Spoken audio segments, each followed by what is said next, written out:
Hi friends, கதை கேட்கலாம் by Sudha Suresh சேனலுக்கு உங்களை அன்புடன் வரவேற்கிறேன். பேசிக்கொண்டிருப்பது நான் எழுத்தாளர் சுதா சுரேஷ். இன்றைக்கி நம்ம சேனலில் நாம் பார்க்க போகிறது எதிர் துருவம் கதையின் அடுத்த 2 அத்தியாயங்கள். வாங்க நாம் இப்போ கதைக்குள்ளே போகலாம். அத்தியாயம் 25. மறுநாள் காலை மித்ரா வேலைக்கு செல்வதற்கு தயாராகியிருந்தாள். பிங்க் கலர் சல்வார் கமிஷில் தலைமுடியை 2 பக்கமும் கிளிப் மாட்டிக்கொண்டு ஃப்ரீஹர் விட்டு கையில் கழுத்தில் காதில் அதே நிறத்தில் அழகான ஃபேன்சி நகைகளுடன் எளிமையான அலங்காரத்தில் மேகத்தில் ஊர்வலம் செல்லும் தேவதை போல் தெரிந்தாள்.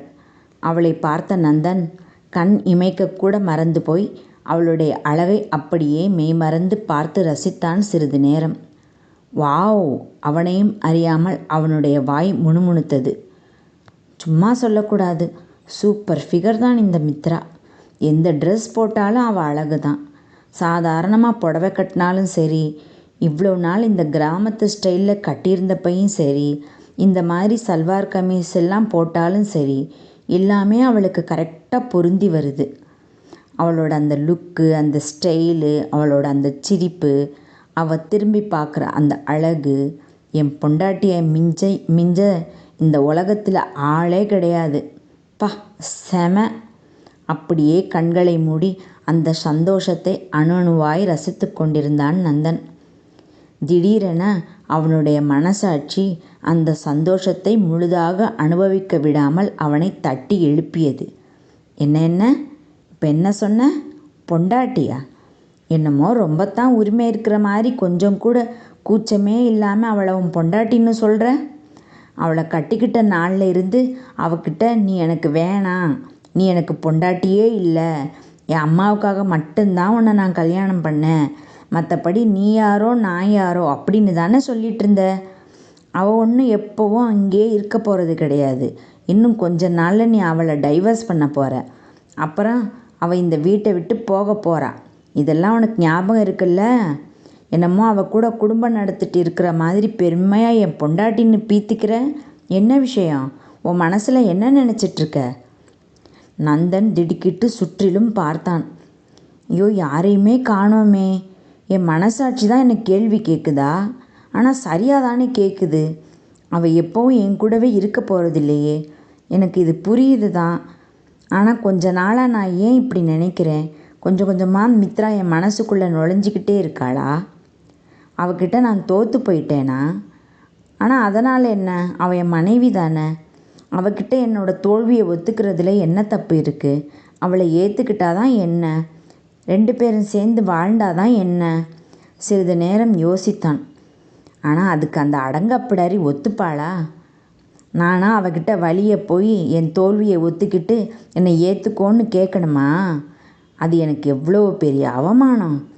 சேச்சே, அந்த தப்பு மட்டும் பண்ணிடவே கூடாது. அப்புறம் தலை மேலே ஏறி உக்காந்துக்குவா. ஏற்கனவே திமிரு பிடிச்சவ. அதில் இப்படியெல்லாம் ஒன்று நடந்துச்சு, அவ்வளோதான். அப்பாப்பா, வேண்டவே வேண்டாம். நினச்சாலே பகீர்னு இருக்குது.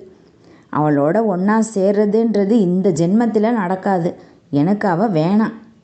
உறுதியான முடிவுடன் எழுந்து சென்றான் நந்தன். அவனுடைய முகம் கடுகடுவென மாறியது. மித்ரா அடிக்கடி கூறும் அவனுடைய அக்மார்க் சுடுமூஞ்சித்தனம் அவனையும் அறியாமல் அவனிடம் வந்து ஒட்டி கொண்டது. உணவு மேஜையில் ஏற்கனவே மித்ரா சாப்பிட துவங்கியிருந்தாள். நந்தனுக்கும் பிரியனுக்கும் தட்டு தயாராக வைக்கப்பட்டிருந்தது. நந்தன் சென்று அமர்ந்ததும் பிரியனும் வந்துவிட்டான். இருவருக்கும் மேகாவே பரிமாறினாள்.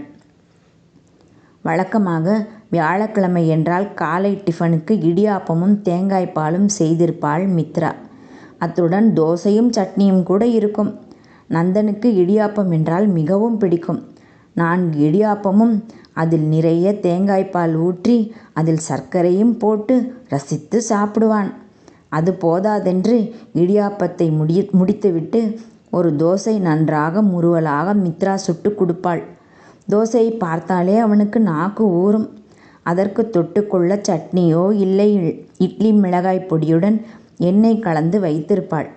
அதையும் நன்றாக மூக்கு பிடிக்க சாப்பிட்டு முடித்த பிறகு மித்ரா போட்டு கொடுக்கும் சூடான ஸ்ட்ராங்கான காப்பியை ரசித்து ருசித்து குடித்துவிட்டு திருப்தியாக வேலைக்கு புறப்பட்டு செல்வான்.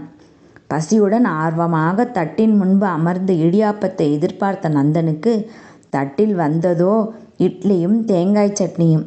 சாப்பிட வேண்டும் என்கிற அவனுடைய ஆர்வம் வேகமாக புஷ் என்று அடங்கிவிட்டது. அவனுக்கு தேங்காய் சட்னி என்றால் அவ்வளவாக பிடிக்காது. அவனால் கேட்காமல் இருக்க முடியவில்லை. கேட்டுவிட்டான். இன்னைக்கு என்ன வியாழக்கிழமை இல்லையா? எப்போவும் இடியாப்பந்தானே இருக்கும். இன்னைக்கு என்ன இட்லி இருக்கு? யாரிடம் என்று இல்லாமல் பொதுவாகவே கேட்டான். ஆனால் பதிலோ உடனே மித்ராவிடமிருந்துதான் வந்தது. ஆமா நந்தன், இன்னைக்கு நானும் வெளியே கிளம்பணுமே. அதில் இன்னைக்கு நாள் வேற. சீக்கிரமாக கிளம்பணும் இல்லையா? ஸோ சிம்பிளாக பண்ணிட்டேன். சாரி நந்தன், இன்னைக்கு மட்டும் பொறுத்துக்கோங்க. நாளிலிருந்து எப்பவும் போல செய்கிறேன், பணிவாகவே பதில் கூறினாள். மேடம் என்ன அடக்கம்! ரொம்ப அடக்க ஒடுக்கமாக பதில் சொல்கிறாங்க. ஓ, நடிக்கிறாங்களோ? அப்புறம் நந்தன், இன்னைக்கு உங்களுக்கு லஞ்சு கூட பேக் பண்ணலை. லேட் ஆகிடும்னு நான் எதுவும் செய்யலை. ப்ளீஸ், நீங்கள் இன்னைக்கு ஆஃபீஸ் கேன்டீனில் சாப்பிட்டுக்கோங்க, ஓகேயா? அவனிடம் இருந்து பதிலை கூட அவள் எதிர்பார்க்கவில்லை. மித்ரா பிரியானுடன் சாப்பிட்டு முடித்து கிளம்பி கொண்டிருந்தாங்கள் இருவரும். டே நந்தா, நாங்கள் கிளம்புறோண்டா. மித்ராவை அவளோட ஆஃபீஸில் விட்டுட்டு நான் போகணும். வர்றேன்டா. பாய் மேகா. ஏங்க காப்பி வேணாமா உங்களுக்கு? அதுக்குள்ளே கிளம்புறீங்க? இல்லை மேகா, வேண்டாம், லேட்டாச்சு. நாங்கள் கிளம்புறோம். வீட்டில் நீ மட்டும் இருக்க போகிற, பத்திரம். ஓகே பிரியன்.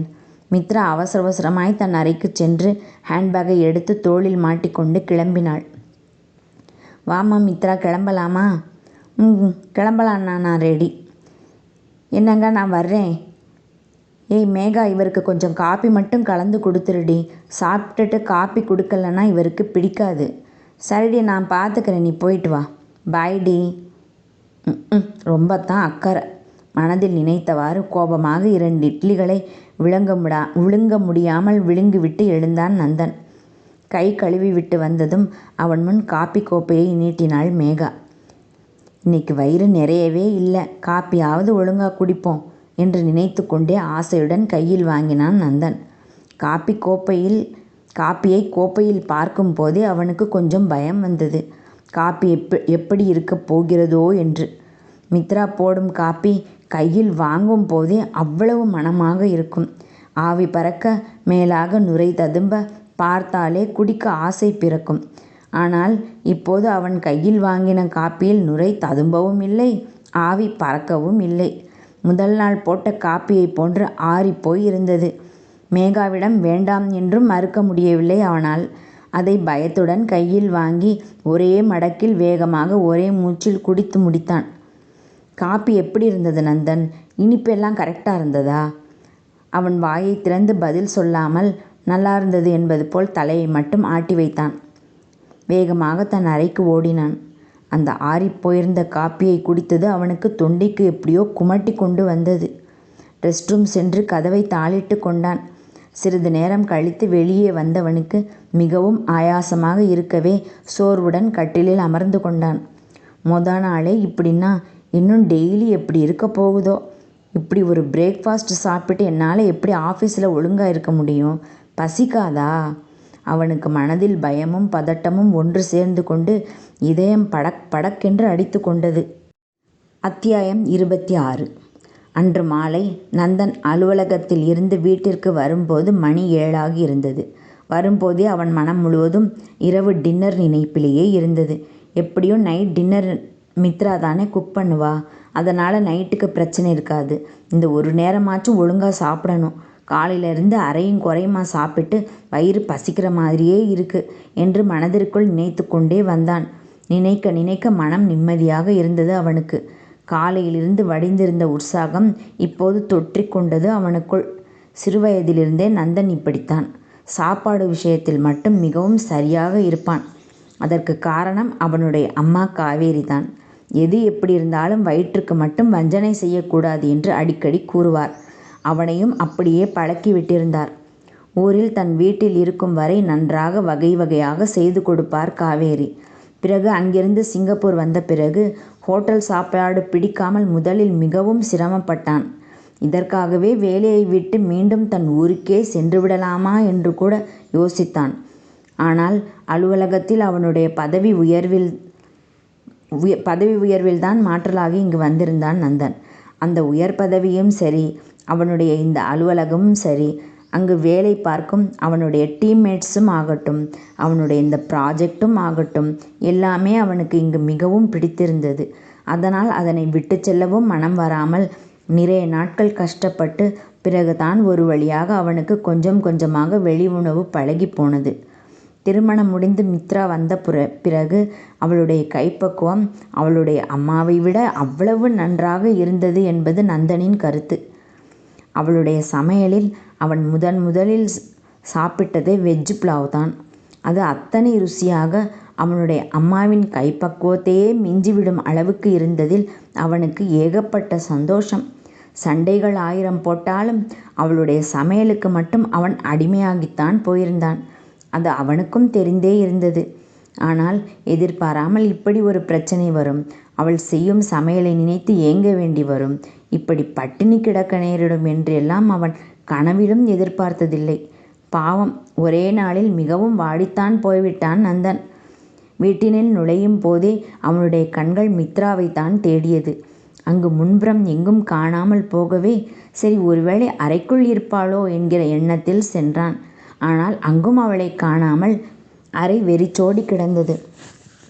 மித்ரா இன்னும் வீட்டிற்கு வரவில்லை என்பதே அவனுக்கு ஏமாற்றமாக இருந்தது.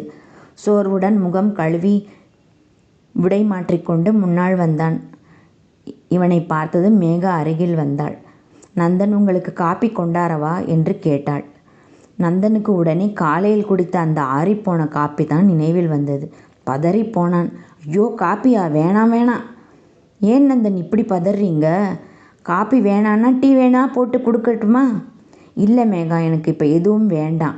பிரியன் எங்கே? இன்னும் வரலையா? மித்ராவும் இன்னும் வரல போல. ஆமாம், இன்னும் காணோம். பிரியன் இப்போ வந்துடுவார், வர்ற நேரம்தான்.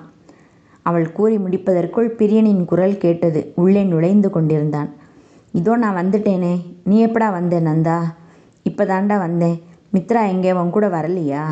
இல்லையே, காலையில் அவளை ஆஃபீஸில் விட்டுட்டு இன்ட்ரடியூஸ் பண்ணிவிட்டு நான் கிளம்பிட்டேன்டா. ஈவினிங் நானாக வந்துடுறேன்னு தான் அவள் சொன்னான். மணி 7:40 ஆயிடுச்சேடா, இன்னும் காணோமே. பிரியனும் மேகாவும் ஒருவரை ஒருவர் அர்த்தத்துடன் பார்த்து கொண்டனர். மித்ரா இல்லாமல் வீடே வெறிச்சோடி கிடக்கு இல்லை? இவ்வளோ நாள் வேற மாமா மாமான்னு உன்னையே சுற்றி சுற்றி வந்துட்டு இருந்தா. அதனால் அவள் இல்லாமல் உனக்கு ஒரு மாதிரி ஆயிருக்கும் இல்லையாடா? ஆமாடா, எப்படியோ தான் இருக்கு. அவன் இதை உண்மையிலேயே மனம் உணர்ந்து தான் கூறினான் என்பதை பிரியனும் மேகாவும் உணர்ந்தார்களோ இல்லையோ, நந்தன் அதை நன்றாகவே உணர்ந்தான். அவனுக்கே அது ஆச்சரியமாகத்தான் இருந்தது. மணி 8 ஆகியது. மேகா இருவரையும் சாப்பிட அழைத்தாள். நந்தனுக்கு என்னமோ சாப்பிடும் நேரத்தில் மித்ரா இல்லாமல் ஒருவித சங்கோஜமாக அவள் இருந்தால் நல்லது என்று தோன்றியது. மித்ரா வரட்டுமே என்று பதிலளித்தான். அப்போது வந்தேனே, நாம் வந்தேனே, மித்து வந்தேனே ராகத்துடன் பாடிக்கொண்டே உற்சாகம் பொங்க உள்ளே நுழைந்தாள் மித்ரா. அவளை பார்த்ததும் நந்தனும் உற்சாகமாகிவிட்டான். என்ன மித்ரா, இவ்வளோ நேரம் ஆயிடுச்சு, ஒன்றும் பிரச்சனை இல்லையே உனக்கு? சார் பரவாயில்லையே, நடிப்புன்னு தெரியாத அளவுக்கு ரொம்ப அக்கறம் இருக்கிற மாதிரி நடிக்கிறாரே. அவனை ஆச்சரியமாக பார்த்தாள் மித்ரா. ஆனால் அது அவனுடைய கணவனின் மனதில் இருந்து வந்த வார்த்தை என்று அவளுக்கு மட்டும் அல்ல, நந்தனுக்குமே புரியத்தான் இல்லை. முகம் கழுவிட்டு வாடி, சாப்பிடலாம், உனக்கு பிடிச்சது செஞ்சிருக்கேன். மேகா அவளை பார்த்து சிரித்தாள். இதோ ஒரு நிமிஷத்தில் வந்துடுறேன்டி. குதித்து கொண்டே உள்ளே சென்றாள் மித்ரா. அடுத்த 5 நிமிடங்களில் வந்தாள். வாங்க எல்லாரும் சாப்பிடலாம். ஏய் மித்ரா, நீயும் உட்காரடி, நான் பரிமாறிட்டு சேர்ந்துக்கிறேன். மேகா மூவரையும் உட்கார வைத்தாள். தட்டுகளை எடுத்து வைத்தாள். மித்ராவுக்கு பிடிச்ச ஐட்டம் செஞ்சிருக்கிறதா மேகா சொன்னாங்களே, அப்படி என்ன செஞ்சிருப்பாங்க? ஒருவித பரபரப்புடன் ஆர்வமாக தட்டை பார்த்து கொண்டிருந்தான் நந்தன். முதலில் நந்தனிடம்தான் வந்தாள் மேகா. கரண்டியால் அள்ளி தட்டில் வைத்தாள்.